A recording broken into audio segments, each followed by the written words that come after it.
Two nostalgic movies by American legends had splashy openings at the Cannes Film Festival and have washed up on our shores.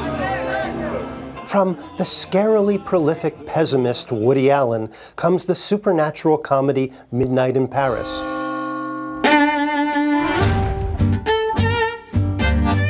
From the scarily reclusive transcendentalist Terrence Malick, the free-form symbolic epic The Tree of Life. Guide us to the end of time. Let's start with Woody. His latest films are like breezy biblical parables, except there's no God, or justice, or love. Life is meaningless. The best you can do is find a good restaurant. That's great. We can spend some time together. Well, I think we have a lot of commitments, but I'm sure it's... Well, what? Right. I have a problem buying into the worldview of someone whose world is a closed ecosystem, who's locked in some romantic daydream of old movies and music. The good news is that in Midnight in Paris, Allen has made the exhilaration and danger of living in the past his theme.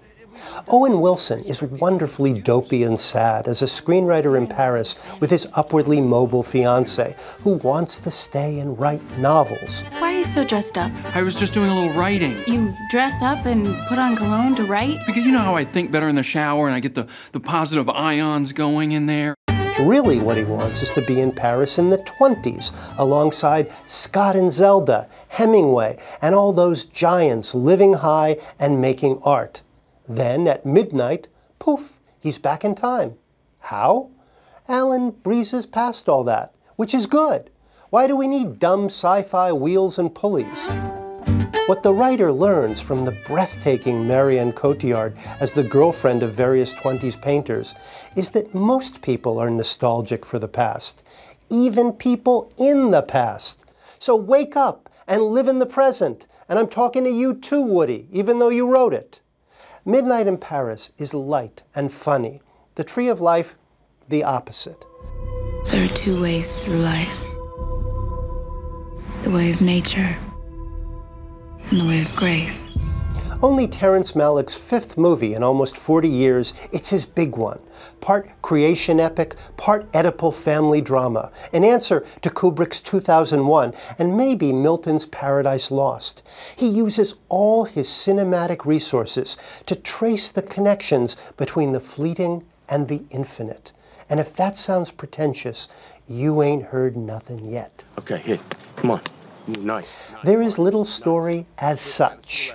Brad Pitt plays the macho head of a 50s Texas family. Hit me. Come on, hit me. Come on. And Sean Penn, his son, when middle-aged.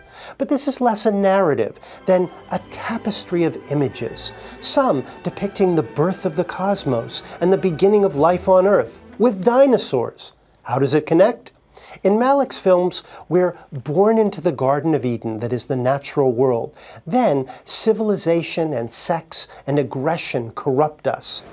I just feel like I'm bumping into walls. Penn is the guy who has to get back to the garden. Too bad he does nothing but totter around looking stricken. The Tree of Life is divisive. For Malick freaks, it rocks their world. Others will want to throw rocks at anyone who recommends it. It doesn't gel. It's madly self-indulgent. But I think some selves are vast enough to be worth indulging.